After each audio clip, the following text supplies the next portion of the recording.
So for sure guys, marami sa inyo ang nakamiss sa brand na to, and fortunately, they are back. Hello, si Alvin, ang inyong tech guide, tech tips, reviews, and guides. And this time guys, titingnan naman natin or uusisain ang pinakabagong phone with an all-new design and all-new specs from Huawei. Ito ang Huawei Nova 8i. Tara, try natin to.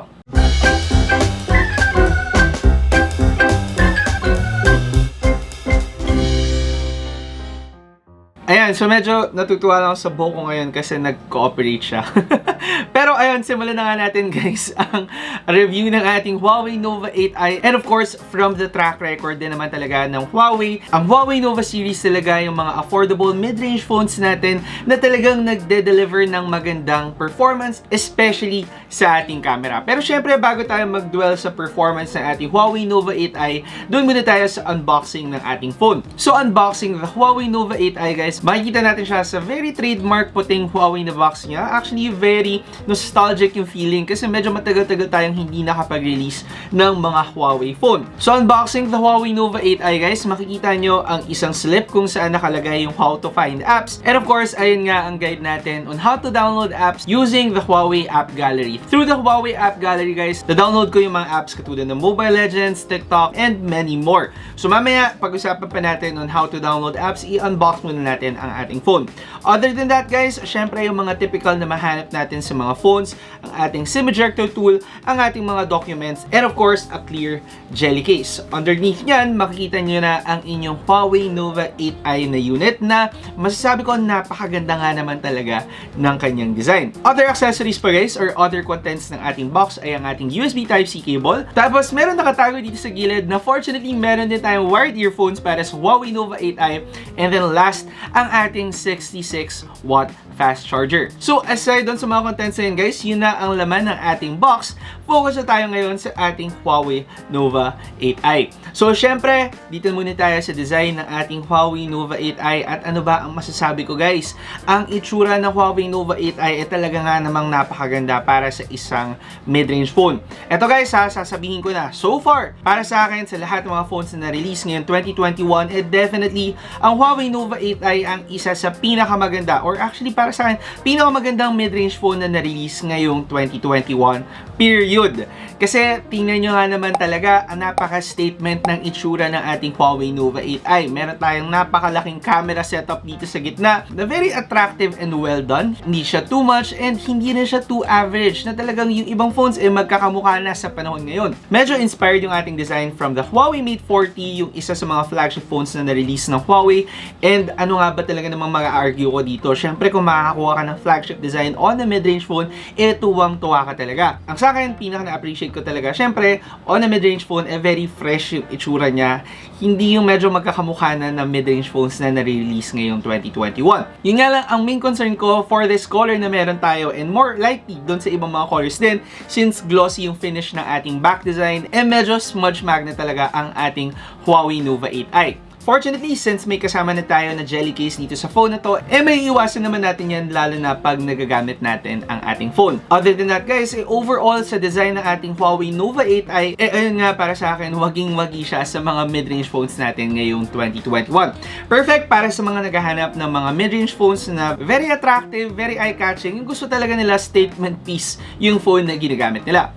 Pero of course, syempre dun pa tayo sa other specs and features ng ating Huawei Nova 8i. Para sa mga mahilig manood ng mga videos dyan, ang ating Huawei Nova 8i comes with a 6.67-inch Full HD IPS LCD display. Nothing new para sa screen aspect ng ating Huawei Nova 8i, still perfect para sa mga mahilig mag-binge watch ng kanilang mga shows sa kanilang mga phone. Given nga na meron kang 6.67-inch screen, mas magiging immersive ang experience mo dahil sa size ng ating Huawei Nova 8i. Ngayon, for the speakers naman of this phone, nakakuha tayo ng mono speaker dito sa baba ng ating phone na masasabi ko relatively loud naman. Magagamit mo siya sa labas lalo na kapag gumagamit ka ng loudspeakers.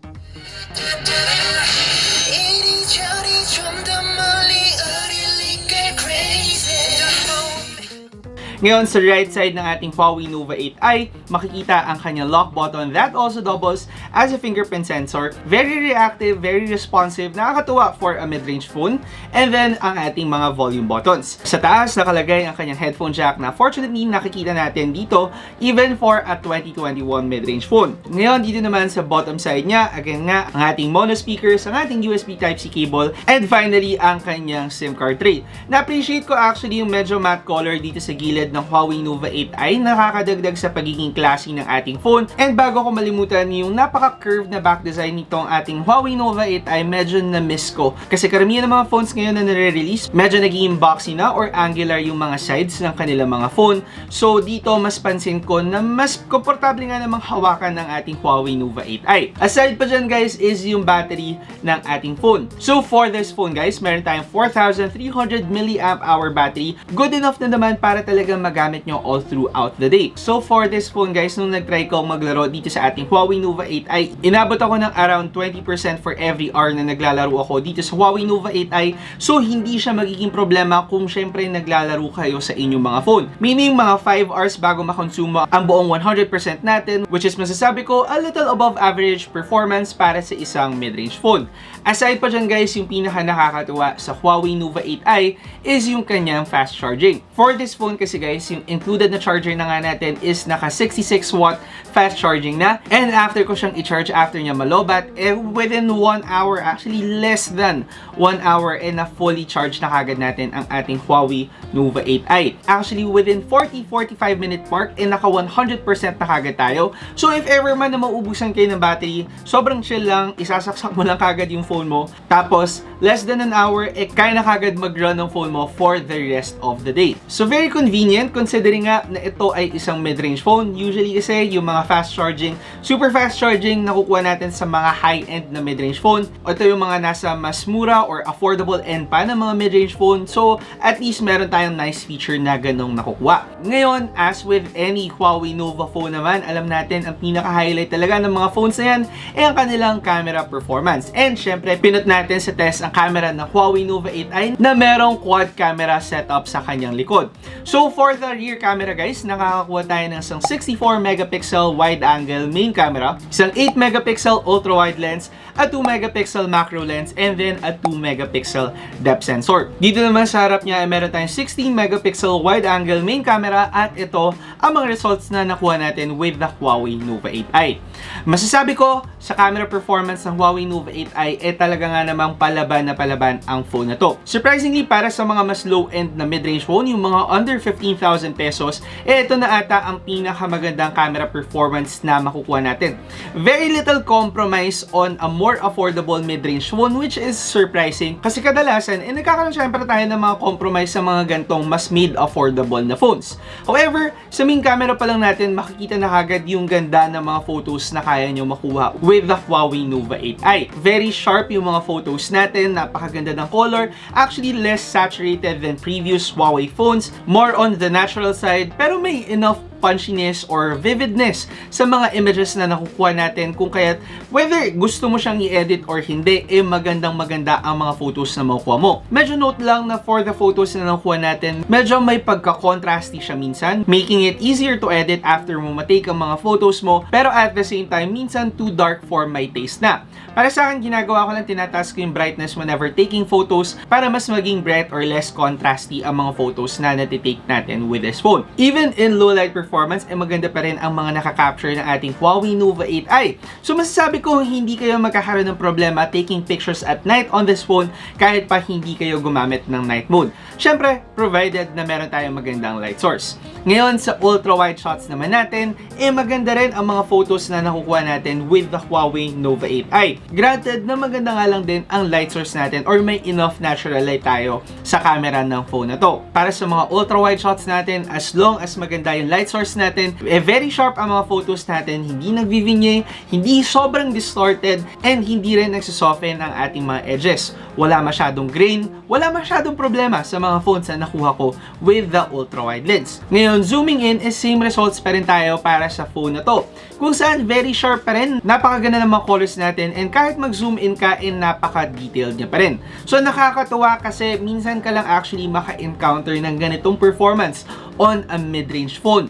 Kadalasan kasi, lalo na kapag nag-zoom in ka, medyo kinakrop na lang ang mga photos natin to the point na nagkakaroon na tayo ng noise or mas pixelated na yung mga photos natin. Pero for this phone, kahit mga 2 times, 3 times zoom, hindi ka naman magkakaroon ng issue. So ako, overall, pagdating sa camera performance sa Huawei Nova 8i, ito talaga ang pinaka nagustuhan kong feature ng phone na to. And if ever man na mahilig kang mag-take ng photos with your phone, for sure matutuwa ka sa Huawei Nova 8i. Kasi it delivers more than enough performance para sa phone at its price point. Ngayon, syempre, doon naman tayo sa gaming aspect ng Huawei Nova 8i. And if ever, plano nyo bang maglaro sa phone na to, kakayanin niya ba ang mga games na nilalaro nyo? So for this phone guys, sa specs natin, gumagamit tayo ng Snapdragon 662 na chipset. Meron tayong 8GB of RAM and then 128GB of internal storage.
Sentry gun deployed.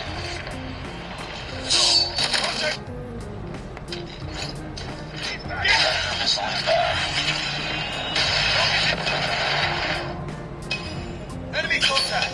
And for the Huawei Nova 8i guys, surprisingly maganda ang performance natin. Surprisingly kasi ang ating Snapdragon 662 nakukuha natin on lower end model na phones, pero it works for the Huawei Nova 8i.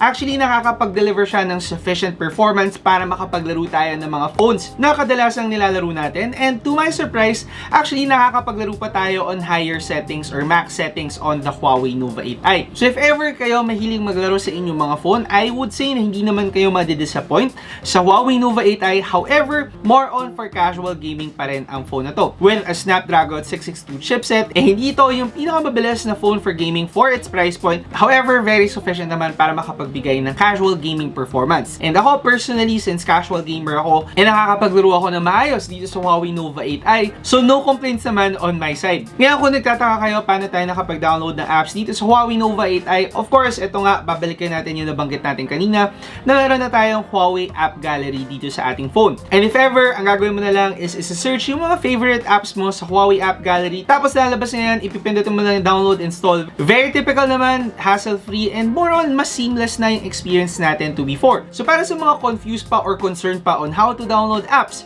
sa inyong mga Huawei phone, pwede nyong i-check out ang aking video on how to download apps using your Huawei phone na ilalagay ko na lang yung link down below. Isa pa na pwede nyong gawin is of course yung Huawei Petal Search, kung saan iti-type nyo lang din doon yung mga apps na gusto nyo, tapos pag lumabas na yan, download and install na sa inyong mga phone. So sa lahat ng mga nabanggit ko guys, pagdating sa performance, sa design, sa mga features, sa mga inclusion sa box natin, magkano nga ba ang ating Huawei Nova 8i? Sabi ko nga, since affordable mid-range tayo, under 15,000 pesos, ang ating Huawei Nova 8i nagkakahalagang 13,999 pesos. At para sa presyo na yun, kamusta nga ba ang Huawei Nova 8i? So ang masasabi ko guys, para sa phone na to, ang main highlight talaga natin is yung camera performance niya. Yes, with gaming performance guys, masasabi ko na sufficient and hindi kayo madidisappoint sa kanyang gaming performance. However, ang pinaka nag-stick out talaga sa akin ang kanyang camera performance. Yung ganitong performance guys, makukuha mo lang sa mga phones na mas mahal pa sa kanya or nandoon sa mga mas higher end ng mga mid-range phones kung saan very little compromise, maganda even in low light, and hindi gaanong compromise yung image quality na nakukuha natin using the ultra-wide lens at saka kapag nag-zoom tayo sa mga photos. Again guys, yung ganung performance makukuha mo lang sa mga mas mahal na phones. Other than that guys, yung pinaka nagustuhan ko pa, again, is yung design ng Huawei Nova 8i na para sa akin, sa akin gusto ko rin talaga yung design niya kung saan hindi siya yung katulad ng ibang mga mid-range phones na meron tayong rectangular camera sa corner niya kasi to be honest, sa dami-dami ko na-review na phones ngayon 2021, parang lahat sila ganun ang camera setup. At least for the Huawei Nova 8i, talagang magsa-stand out ang design ng phone mo kasi very unusual talaga. Perfect para doon nga sa mga gustong mag-stand out at gustong maging statement ang mga phones nila kapag ginagamit nila to. Of course, if ikaw ay content creator or aspiring content creator na gusto mag-post sa iyong mga social media accounts na magagandang photos, plus na rin ang Huawei Nova 8i para sa'yo kasi, again nga, with the camera performance, kayang-kayang mabigay sa'yo ng Huawei Nova 8i ang hinahanap mo. And if ever na plano nyo mang bilhin ng Huawei Nova 8i, meron silang promo na running ngayon. And syempre, hindi rin natin pwedeng kalimutan yung ating fast charging dito sa phone na to. Yung 66-watt charger nga na in less than 1 hour, fully charged na ang phone mo. Ako, na madaming ginagawa throughout the day or madalas talaga ginagamit ko, medyo heavy user ako ng cellphone, mabilis ako makaubos ng battery. Nakakatuwa na meron tayong mid-range phone na saglitan mo lang i-charge, magagamit mo na para sa buong araw mo. So kung kayo guys gusto nyo bilhin ang Huawei Nova 8i or nagustuhan nyo ang mga features na no-offer ng phone na to, pwede nyo siya of course makuha sa online Huawei store, sa Lazada, sa Shopee. Ilalagay ko na lang yung mga link down below. And of course, para sa mga Huawei Experience Store natin sa mga mall, kung sakaling pwede na tayo makapunta sa mall, pero so far, kung sakaling online, ilalagay ko yung mga link down below. And if ever man nakukunin nyo ang Huawei Nova 8i at decided na kayo na ito ang phone na para sa inyo, pwede nyo rin makuha ang Huawei Nova 8i sa promo kung saan meron kayong mga libre or may mga freebies kayong makukuha along with this phone, making it more sulit than it already is. Anyway guys, yun na ang ating video regarding sa Huawei Nova 8i at yung kanyang mga performance, yung mga test at kung ano masasabi ko dito sa phone na to. Overall, natuwa ako sa design ng phone na to. Sana next year or yung mga susunod na ma-release ng mga phones ma-inspire sa ginawa ng Huawei kung saan sobrang brave enough nila na iniba nila yung itsura ng camera setup at saka yung overall design ng kanilang mid-range phone. Anyway, yun na ang masasabi ko para sa Huawei Nova 8i guys. Hopefully natulong tong video na to para sa inyo at kung sakaling meron kayong mga questions, suggestions o kaya negative reactions sa ating video, of course, comment nyo na lang yan down below.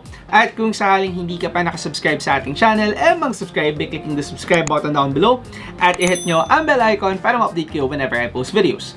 Again, ako si Alvin, ang inyong tech guide to give you tech tips, reviews, and guides. See you next time. Ingat!